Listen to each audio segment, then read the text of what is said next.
They said he wouldn't last the week. But what if the most powerful man in Chicago was still listening to every word they spoke? The mansion stood on the edge of Lake Michigan like a silent monument to power, $18 million of glass, marble, and memory. But tonight it felt colder than a hospital room, emptier than a house abandoned in winter, because at the center of it all lay Daniel Kong, a man who once controlled a $300 million empire with a single phone call, now reduced to a still figure beneath imported Italian sheets, his body unmoving, his eyes closed, machines breathing in quiet rhythm. Beside him, the faint hum echoing through walls that had once heard laughter, deals, and whispered fear. "Stop feeding him," a voice had said earlier, calm, calculated, as if discussing inventory rather than a human life. "He won't last the week." And no one argued, because the man who said it, Victor Hale, had already begun stepping into a power that wasn't his. His polished shoes clicking across the marble floors Daniel had chosen himself years ago, floors that now reflected a truth no one wanted to say out loud, that power without movement, without voice, without presence, disappears faster than anyone expects.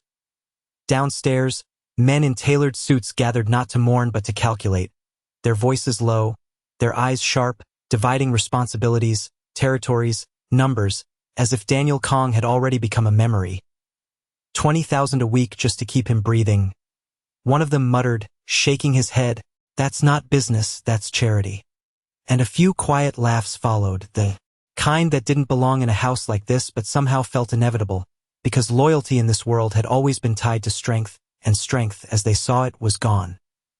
Upstairs, behind a partially closed door, the room remained dim, curtains drawn to soften the afternoon sun into a pale glow that barely reached the bed. And there, beneath the stillness, beneath the silence everyone mistook for absence, Daniel Kong listened, not with the authority he once carried, not with the force that made men fall quiet, but with something far more fragile, awareness. Trapped inside a body that refused to respond, his mind catching fragments of every word, every decision made in his name, every betrayal unfolding just beyond his reach, and yet no one noticed, no one paused, no one questioned whether the man they had already written off might still be there, hearing them, feeling the slow unraveling of everything he built.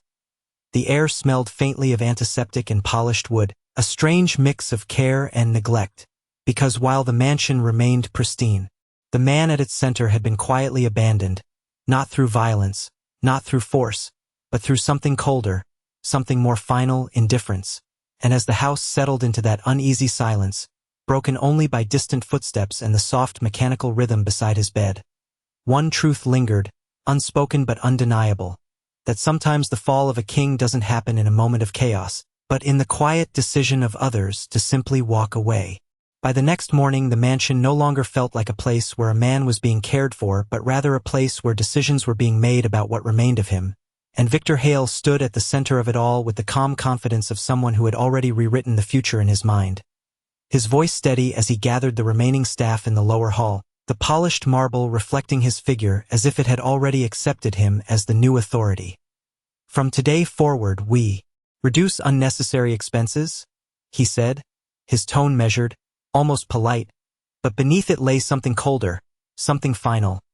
"Medical services will be limited to basic monitoring, nothing more." And no one dared to challenge him because the absence upstairs had already begun to reshape their loyalty,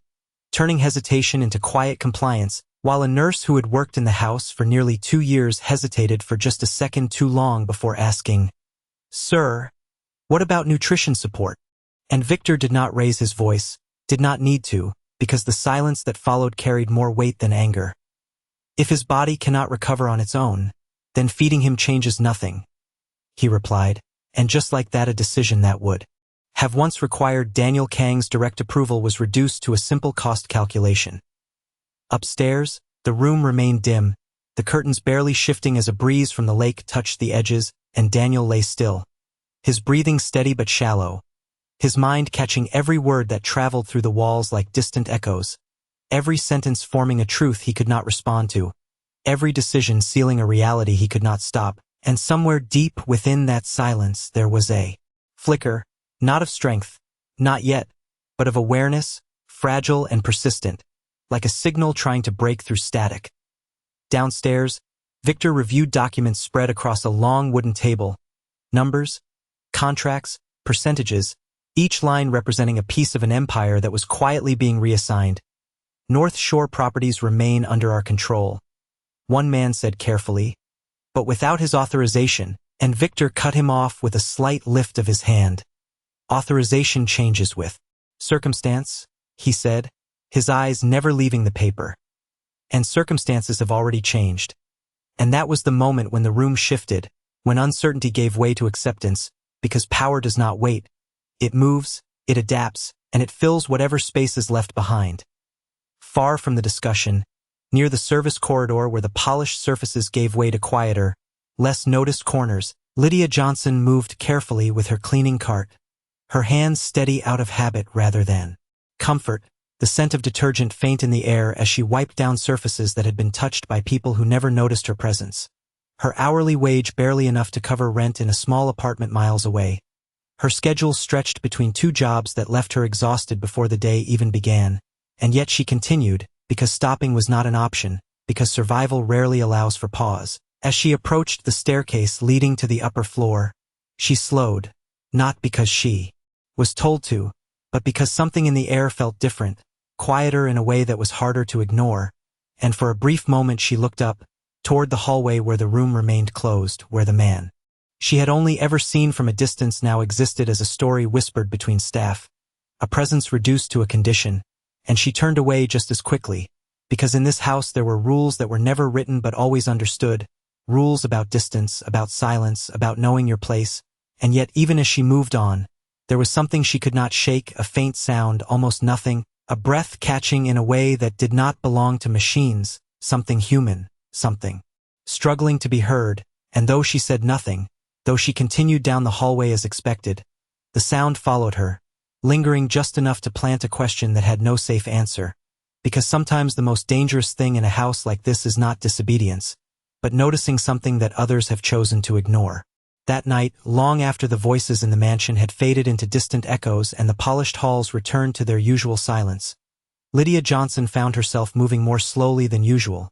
her cleaning cart rolling softly across the wooden floor as if even the wheels understood that this place no longer belonged to the living energy it once held. And though she had followed every rule since the day she arrived, never speaking unless spoken to, never lingering where she was not assigned, something inside her refused to settle, a quiet unease that stayed with her like a shadow she could not step out of.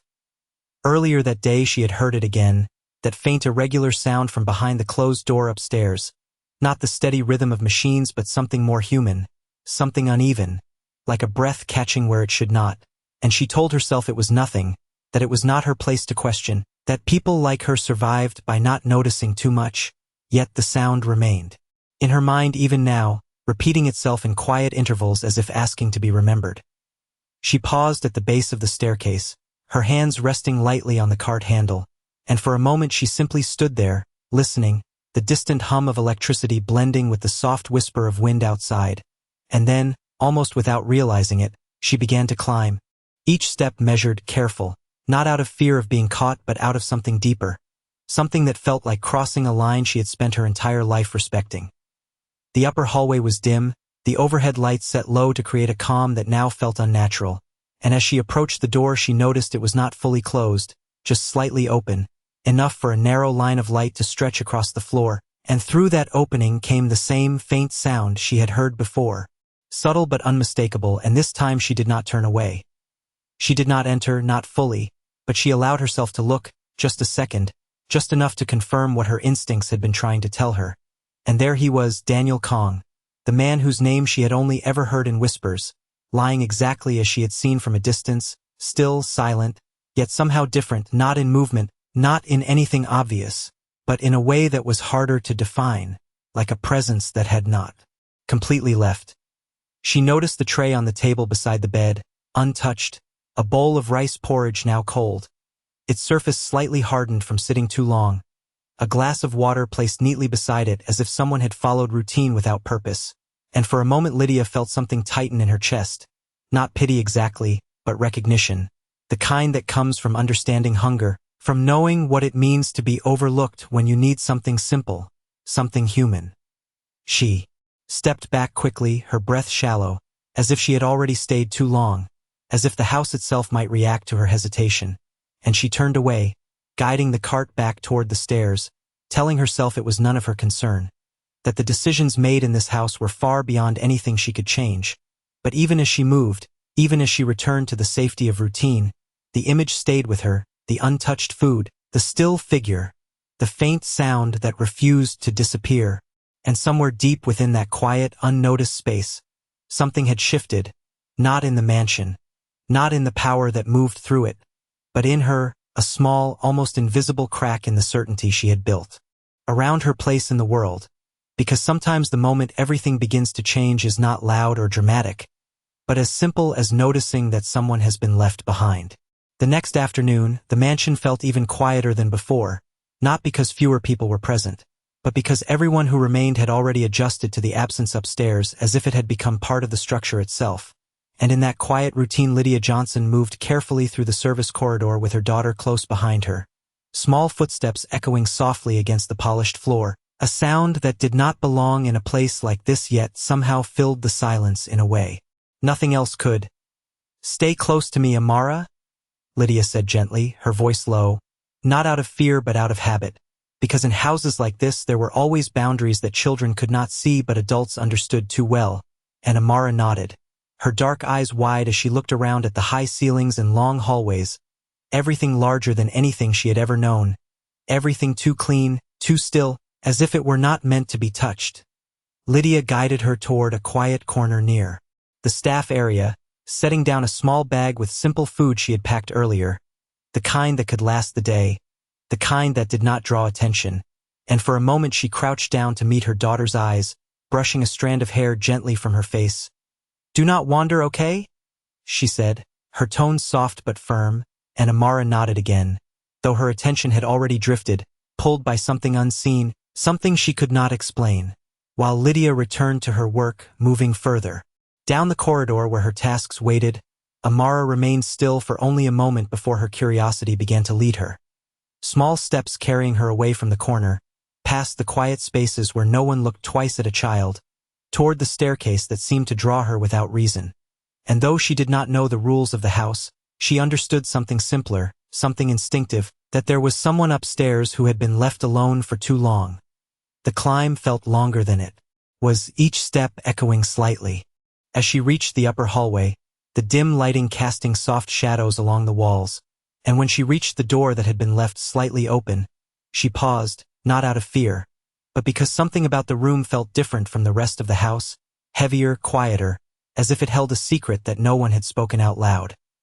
She pushed the door just enough to step inside, her small figure barely making a sound against the thick carpet, and there he was, Daniel Kong, exactly as Lydia had seen him, still and silent, yet to Amara he did not look like someone powerful or dangerous. He looked like someone who had been forgotten, someone who had fallen asleep and no one had come back to wake him. Her eyes moved slowly across the room, taking in the details that others had stopped noticing, the machines, the dim light, and then the tray beside the bed, the bowl of rice porridge sitting untouched, its surface slightly hardened, the spoon resting neatly as if waiting for a hand. That never came, and Amara stepped closer, her head tilting slightly as she studied it, the simple logic of a child forming without hesitation. "Why is your food still here?" she whispered softly, not expecting an answer, because in her world food left uneaten meant something was wrong, meant someone needed help, and she glanced back at the door, then at the hallway beyond, where no one was coming, no one was watching, and in that moment the difference between rules and need became something she could not understand, something she could not follow.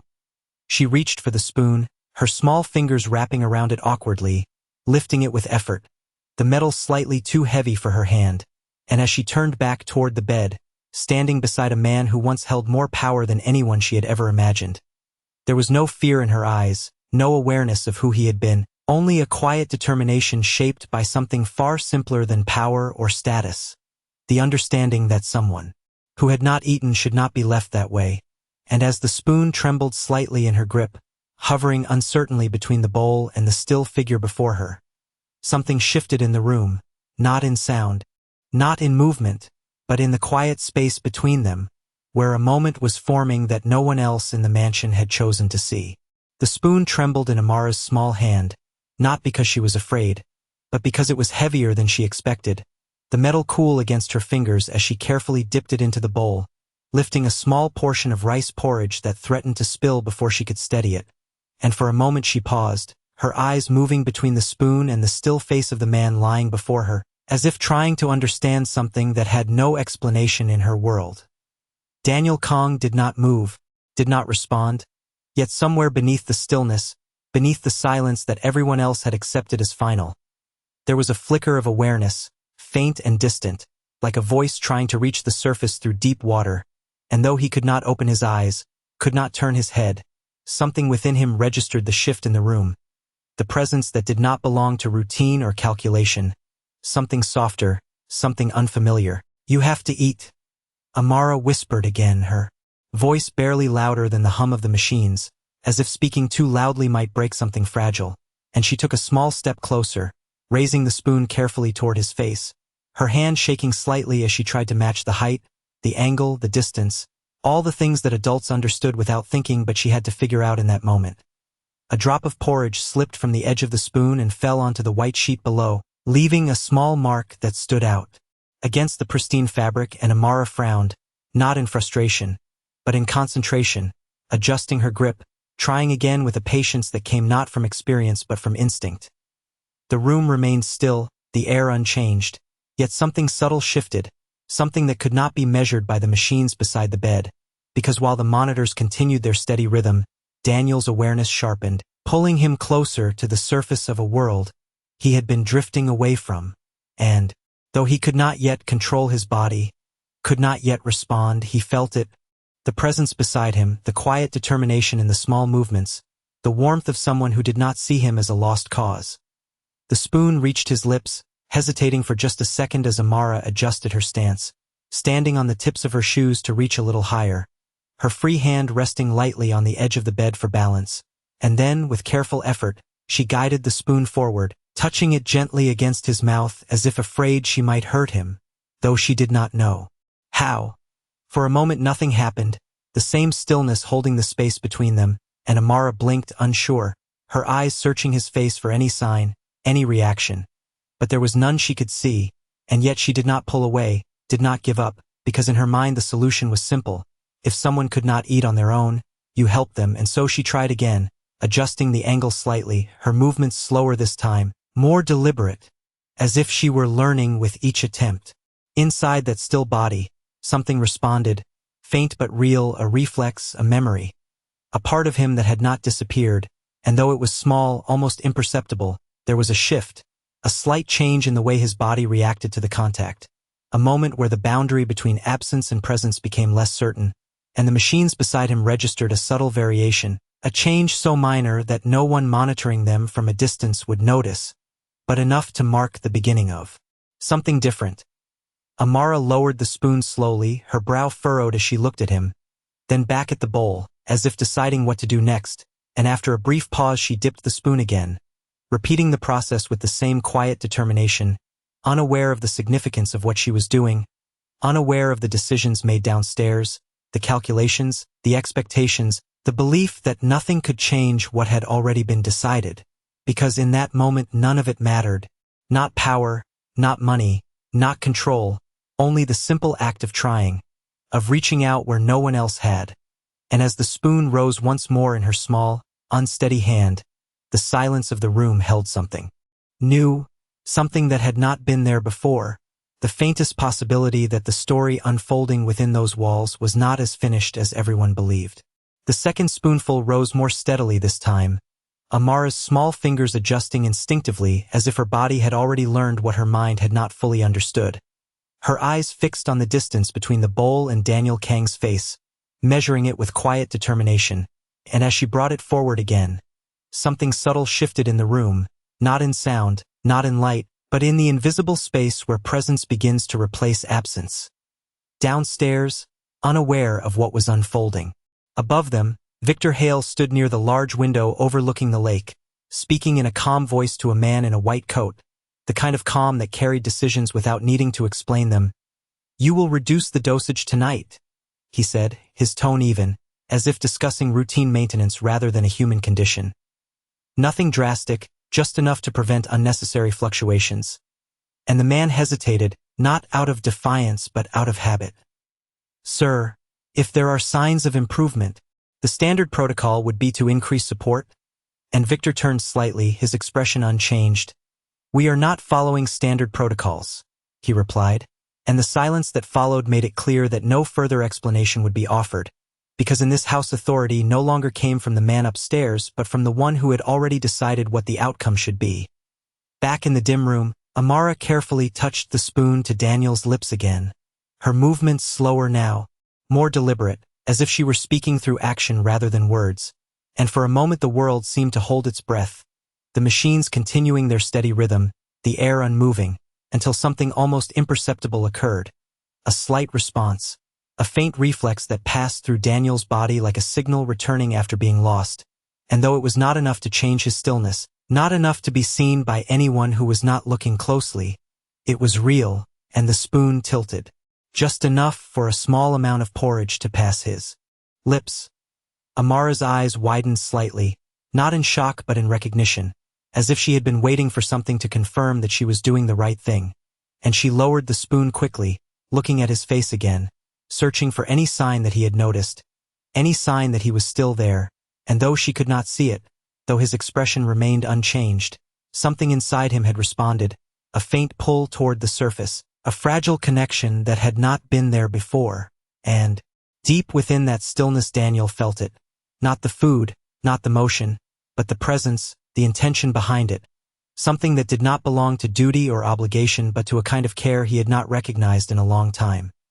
Amara dipped the spoon again, her movements more confident now, the small tremor in her hand less noticeable as she repeated the process, each attempt building on the last, each moment stretching the boundary between what was expected and what was possible, and outside. The room, the mansion, continued its quiet routine, footsteps moving through corridors, voices speaking in low tones, decisions being made without hesitation. All of it unaware of the shift taking place in a single room that no one considered important anymore. As the third attempt reached his lips, Daniel's body responded again, slightly stronger this time, a reflex that lingered just a fraction longer, enough for the machines beside him to register a subtle change in rhythm, a variation so small it would have been dismissed as noise, but it was there, and Amara noticed something, not in the machines, not in the numbers she could not read, but in the way it felt, the way the moment held itself differently, as if something was trying to come back. She leaned a little closer, her voice barely a whisper. "See, you can do it?" she said softly, as if encouraging someone who simply needed time, and she smiled, a small, quiet smile that carried no expectation, no understanding of the weight of what she was doing, only the simple belief that trying again would help. And as she reached for another spoonful, the silence of the room no longer felt empty. It felt watchful, as if something that had been waiting, something that had been held back by decisions made far away from this moment, was beginning to move in a direction no one downstairs had planned for, because while they calculated outcomes and controlled conditions, they had overlooked the one variable they could not measure, the quiet persistence of a child who did not know when to stop. By the fourth spoonful, the rhythm had changed, not in the obvious sense that anyone monitoring from a distance would notice, but in the quiet, fragile way that moments begin to connect, as if something deep beneath the surface had started to recognize a pattern it could follow, and Amara, still standing on the edge of her shoes, adjusted her stance once more, her small hand now moving with a steadiness that had not been there before, guided not by knowledge but by persistence, by the simple belief that if she continued, something would respond. Daniel Kong remained still, his body unmoving against the white sheets, yet within that stillness his awareness had shifted again, no longer distant, no longer fading but gathering, focusing on the repeated motion, the soft voice, the presence that did not belong to the world of control and calculation he had known for so long, and though he could not open his eyes, could not form a thought into action, he felt the difference, the contrast, between what had been taken from him and what was now being offered without condition. The spoon touched his lips once more, and this time the response came slightly quicker, a faint reflex that lingered just long enough to allow another small amount of porridge to pass, and Amara noticed it immediately, her eyes lighting with quiet excitement as she lowered the spoon and leaned closer, her face now only a short distance from his, as if proximity itself could help him more. "You are doing better?" she whispered, her voice soft but certain, as if she were encouraging someone who simply needed patience. Outside the room, the mansion continued to move in its quiet, controlled way, footsteps passing through hallways, voices speaking in measured tones, none of them aware that something they had already dismissed was beginning to shift, because to them the outcome had been decided, the numbers calculated, the timeline accepted, and nothing in their world accounted for the possibility that a small, unplanned action could alter what had already been concluded. Inside the room, Amara dipped the spoon again, her movements now smoother, more confident, the earlier hesitation replaced by a quiet rhythm that matched the steady hum of the machines beside the bed, and as she brought it forward, Daniel's awareness sharpened once more, the faint connection growing slightly stronger, like a signal becoming clearer with each repetition, and for the first time there was something else, something new, a sensation that reached beyond reflex, a recognition not of the act itself but of the intention behind it, something he had not allowed himself to consider before, something that did not belong to power or control, but to care given freely without expectation. The spoon reached his lips again, and this time the response was unmistakable, still small, still fragile, but present in a way that could not be ignored by anyone close enough to see it, and Amara paused for just a second, watching closely, as if waiting to confirm what she already believed, and when she saw the slight change, the subtle movement that followed, she smiled again, a little brighter this time, her confidence growing with each small success.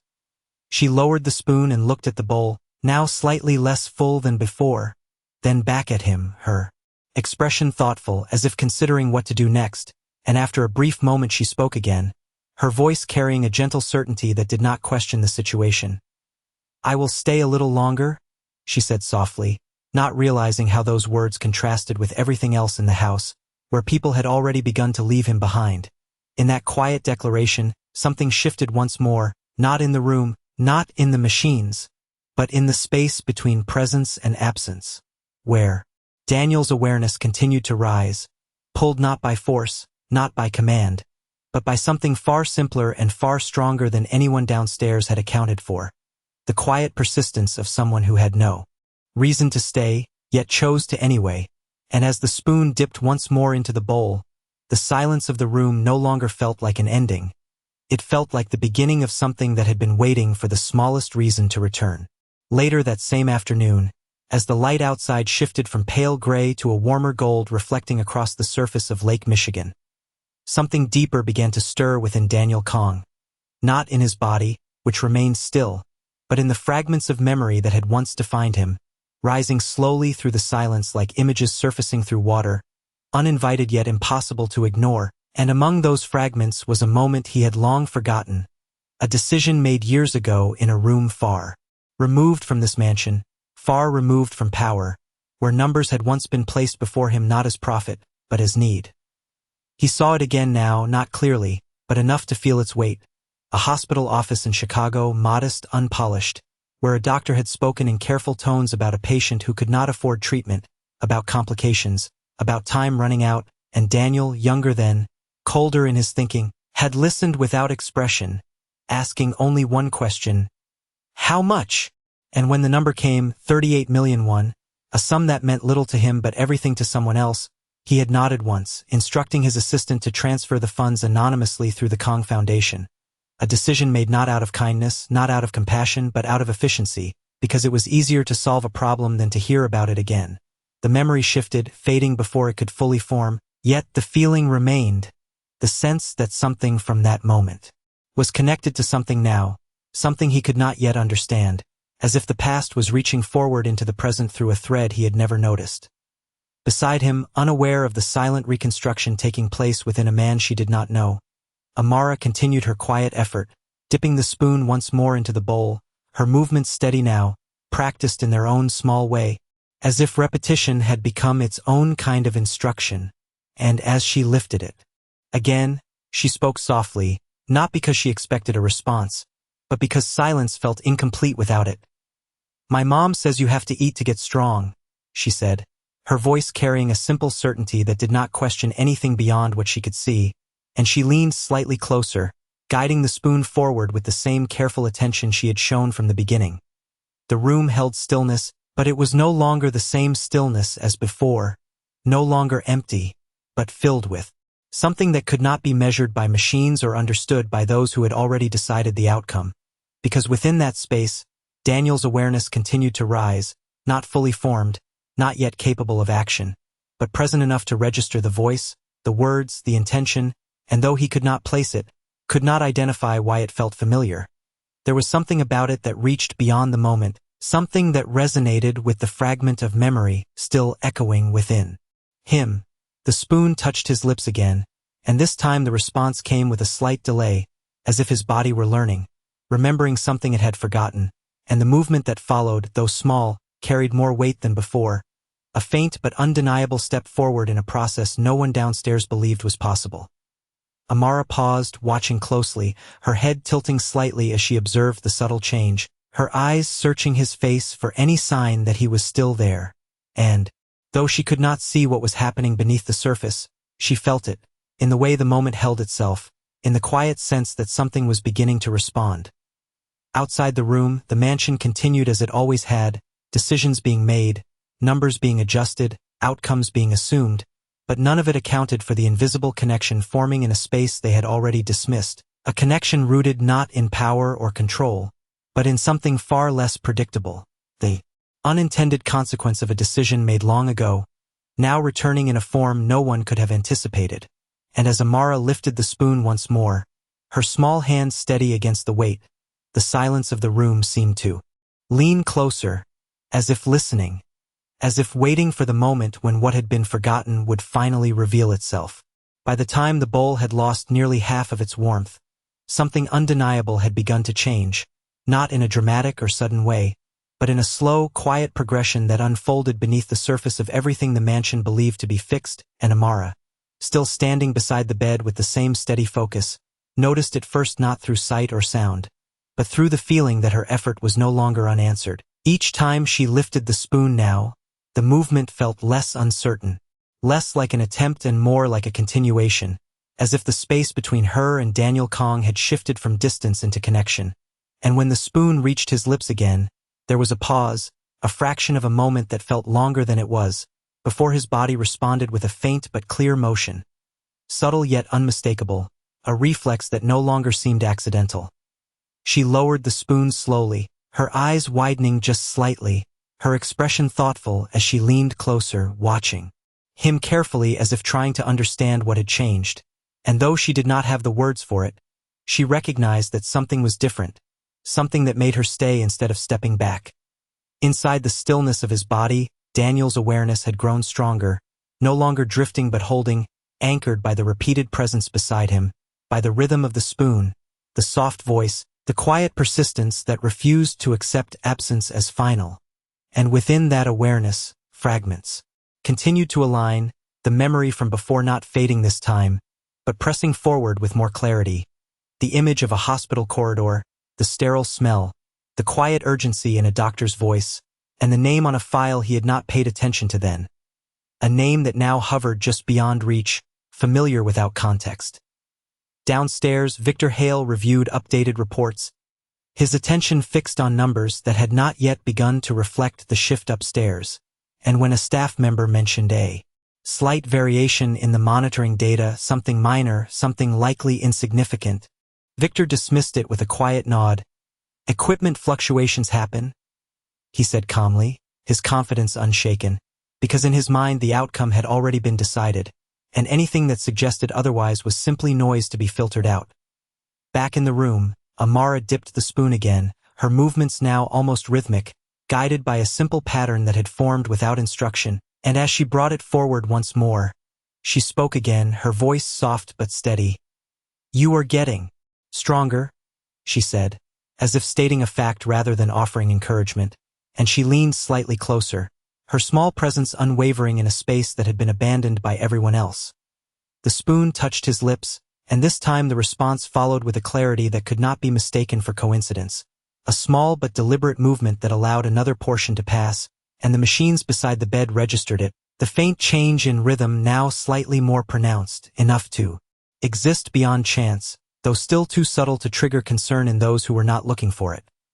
Amara watched closely, her expression shifting into something quieter, more certain, and she smiled again, not out of excitement but out of recognition, as if she had been waiting for this confirmation all along, and she nodded slightly to herself, as though agreeing with something only she understood. Outside the room, the mansion remained unchanged, decisions continuing, voices low, movements controlled, yet none of it accounted for what was happening in a space they had already dismissed. None of it recognized the gradual return of something they believed was gone, because they had measured everything in terms of power and cost, and in doing so they had overlooked the one thing that could not be calculated, the quiet persistence of care given without expectation. And as Amara lifted the spoon once more, her small hand steady, the silence of the room carried a different weight now, not empty, not final, but filled with a growing certainty that something long thought lost was beginning, slowly but undeniably, to come back.